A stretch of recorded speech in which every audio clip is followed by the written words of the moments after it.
from NDTV studios on the second floor of the Duncan Student Center. A Notre Dame student media and Notre Dame television production. This is ND Sunrise.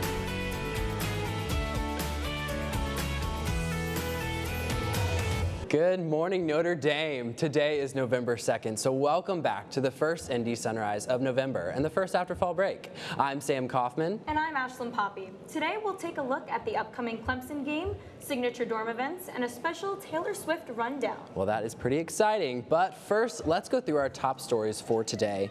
The University of Notre Dame dedicated the G.K. Chesterton collection in the London Global Gateway. G.K. Chesterton was a renowned 20th century English Catholic writer. The collection was assembled over decades by Aidan Mackey, a Chesterton expert. The collection had been at Oxford, but is making the move to the Notre Dame Center in London on Trafalgar Square. This move makes the collection accessible to scholars and the public with an open exhibit. Notre Dame News, the university's public affairs department, in releasing this information, talked about how G.K. Chesterton first became associated with Notre Dame. In 1930, he visited the university and gave 36 public lectures. He received an honorary degree and attended the first football game at the new Notre Dame Stadium on October 10, 1930, inspiring his poem, The Arena. Mr. Chesterton said of the transfer, "The collection's elevation to so prestigious a home is the London Global Gateway for me, warming beyond measure." For more information about this story, head to news.nd.edu and search G.K. Chesterton. I actually got to see that collection when I was in London last Oh, wow. summer. Yeah. Notre Dame has been recognized among American universities for demonstrating extraordinary solidarity with Ukraine by opening its doors to 30 Ukrainian Catholic university students to spend a semester on campus this year. Notre Dame also created many academic opportunities for collaboration for students, postdoctoral researchers, and faculty members, including research stipends for UCU faculty and residents. There are other initiatives of this kind all across North America and Europe. These academic opportunities help to compensate for inevitable disruptions to the education of Ukrainian scholars. We are proud to be an international partner here at Notre Dame. Absolutely. Well, also this week, U.S. Senator Tim Scott will visit the University of Notre Dame this Friday for a fireside discussion. The event is sponsored by Notre Dame's Center for Citizenship and Constitutional Government and is entitled America, a Redemption Story. The center's director, Vincent Philip Munoz, will engage Senator Scott in conversation. In a statement announcing the event, the center said, "A self-described, unbridled optimist, Senator Scott believes that despite our current challenges, the nation's brightest days are ahead of us." Senator Scott will be available outside the Carey Auditorium and Hesburgh Library starting at 10:30 a.m. to sign copies of his newly released memoir, America, a Redemption Story, Choosing Hope, Creating Unity, before the lecture. Books will be available for purchase. The lecture begins at 11 a.m. in the Carey Auditorium in the Hesburgh Library and will be live streamed on the Center for Citizenship and Constitutional Government's YouTube channel. For more information, head to constudies.nd.edu. Taylor Swift has scored a 10 out of 10 as she becomes the first artist in history to claim the top 10 slots of the Billboard Hot 100 chart, all with songs from her new album, Midnights. Here's JJ with the rundown on Taylor Swift's latest masterpiece. Last week, Taylor Swift released her latest album, Midnights, to high critical acclaim. For many Notre Dame students such as myself, it was the highlight of a great fall break. Midnights received fantastic acclaim on all the songs, with most notably the top 10 in the Billboard 100 currently being occupied by 10 Midnight songs, but the album itself is not what this segment's about. It's about Taylor Swift's connection to Notre Dame. Not many people know that Taylor Swift actually is a Notre Dame fan. That might be stretching it, but her brother did graduate from Notre Dame, and she has been seen on campus multiple times. Most notably, during a Purdue game, which Notre Dame won 23-12, Taylor Swift was spotted right here in a photograph that's been well circulated among Notre Dame Swiftie circles. Notre Dame won the game, which means Notre Dame is now undefeated in games in which Taylor Swift attends, but we'll get to that later. But this segment is less about Taylor Swift's connection to Notre Dame and more about Taylor Swift's upcoming tour.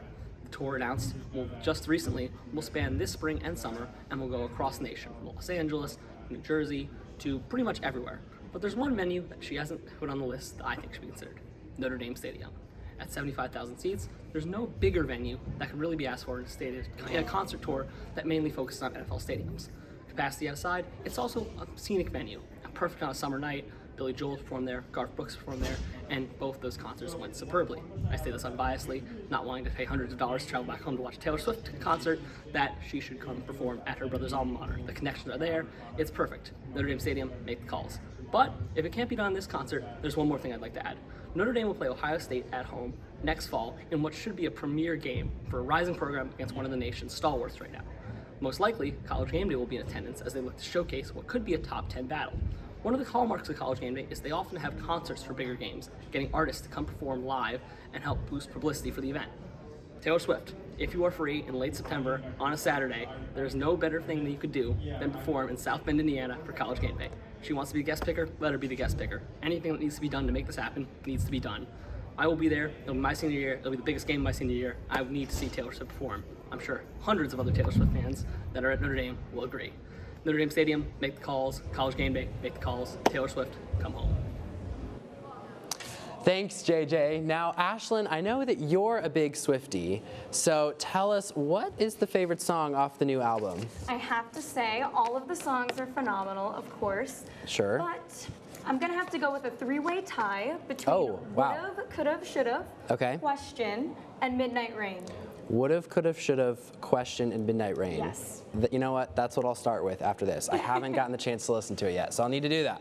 But why don't you tell us about P-Dub's Closet? Yeah, so last week, Pascarella West Hall hosted its signature event, P-Dub's Closet at Fieldhouse Mall. As a P-Dub resident and proud Purple Weasel, I am proud of all the hard work that went into this event. Now over to Elena to tell us more about P-Dub's Closet. Thanks, guys. Last Friday, October 28th, P-Dub hosted their signature event, P-Dub's Closet. P-Dub's Closet is a big thrift sale where students can buy lightly used clothing items that other students donated. Through this event, P-Dub collects both clothes and funds to go to the South Bend Center for the Homeless.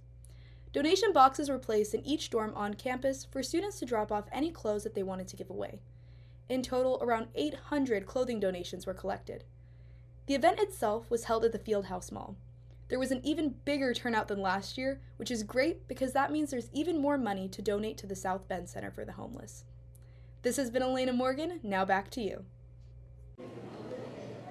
Thanks, Elena, and thank you to everyone who made P-Dub's Closet a success this year. Absolutely. What a great event. I'm so glad that takes place. Well, we've missed a lot of sports since our last ND Sunrise episode, so I hope you've been tuning in to the network's sports show, Shamrock Sports. They cover everything in Fighting Irish athletics and air on Fridays at 3:30. Of course, you've also seen our sports crew on social media reporting at games, but if you haven't tuned in and you need to catch up, don't worry. Or if you need to know what's happening with the Clemson game, our very own Mary Claire Anderson and Zora Rogers will be covering everything. So let's hear it, guys.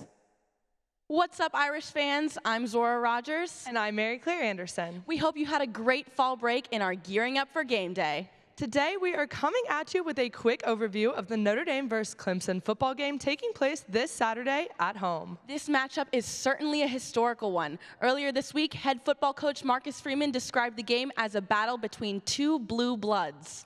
Although the Irish are currently 2-4 all-time against Clemson, Notre Dame pulled out a 47-40 double overtime victory the last time that the Tigers came up to South Bend. That iconic 2020 game ended with the student section storming the field at Notre Dame Stadium, and we're hoping for a similar outcome this weekend. This week, the Irish are also coming off of an impressive 41-24 victory against Syracuse, who was previously ranked number 16 in the nation. Currently, Clemson is undefeated and ranked number 5 in the nation. Since this will be a tough game, make sure you show up and show out decked in your favorite ND gear on Saturday. Well, that is all we have for you today. As always, I'm Mary Claire. And I'm Zora. And as always, go Irish. Thank you, Mary Claire and Zora. If you'll be in the stadium for the Clemson night game this weekend, I would bring that raincoat. Just to do a little bit of weather, it won't be too cold, only a low of 50 degrees that night, but there is a chance of rain for Saturday night. So if you're going to be there at the night game, don't get scared away with the rain as we cheer on the Irish against Clemson. Yes, absolutely. Now let's take a look at campus opportunities and activities coming up in the next week. Want to create lasting memories with your college friends? This Thursday, November 3rd, from 6 to 8 p.m., stop by the Riley Photo Studio to take photos with your friends. Film photos, digital photos, and Polaroids will be available, all for less than $5. All proceeds will go to fundraising Strike Magazine operations so that they can keep on creating. Well, that's a great event. I'm excited about that one. If you're looking to enjoy the tunes of Notre Dame and incredible songs from the Notre Dame Glee Club, head to their concert on Friday, November 4th at 8 p.m. The concert is in the DeBartolo Performing Arts Center. For the first concert of the academic year, the Glee Club will present psalm settings from the 16th to 21st centuries, Americana, as well as the songs of Notre Dame. For tickets, call 574-631-2800 or visit performingarts.nd.edu. Need something to do now that the weather is getting colder? Look no further than the GRC's movie night. This Thursday at 6:30 p.m., head to 129 DeBartolo Hall to watch and discuss Pride, and pizza will be served. Tonight, NDTV is co-sponsoring the midterm debate presented by Bridge ND. Join us in the Midfield Commons in Duncan Student Center from 5:30 to 7 p.m. for an evening of political dialogue as members of ND College Democrats and ND College Republicans debate the most important issues facing our nation.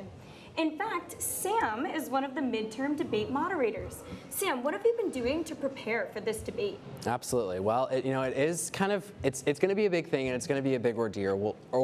We're really excited about it. But I mean, so Bridge ND helped write the questions, and they really kind of chose the topics and the questions. And then I and the other moderator sat down and we edited them and we went through them, kind of thinking about how do we take topics but then put them on a show type ideal. You know, how do we narrow things down?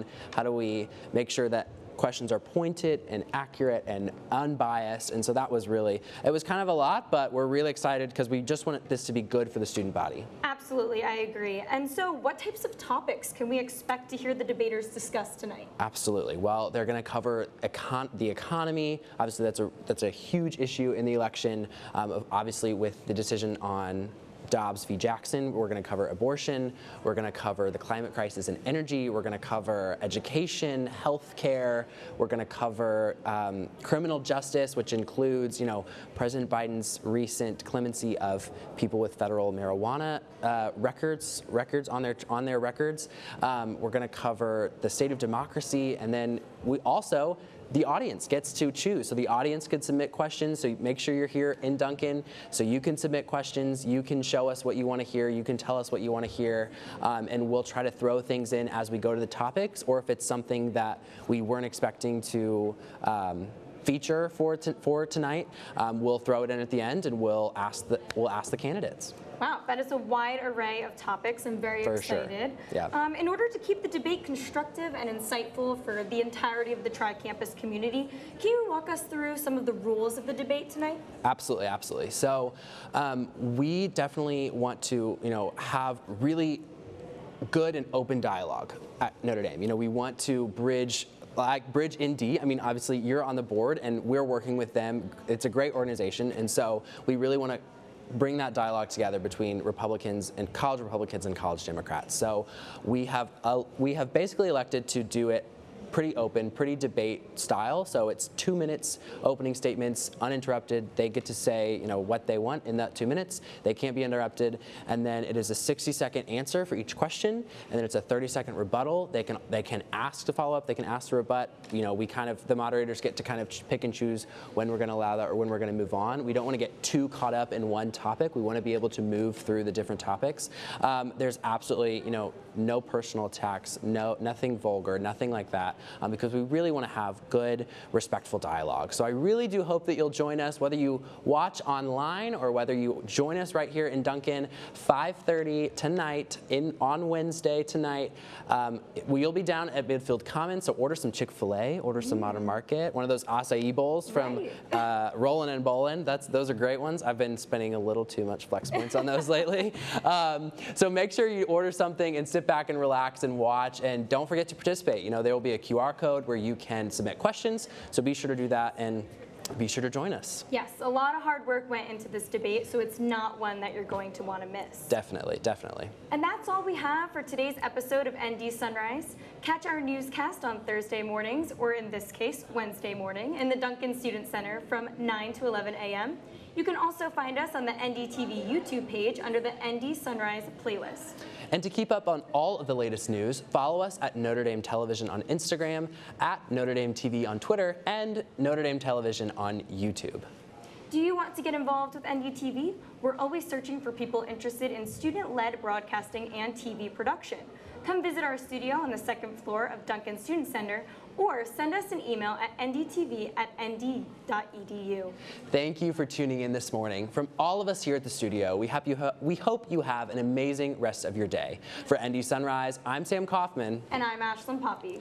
Together, we are signing off. Go Irish!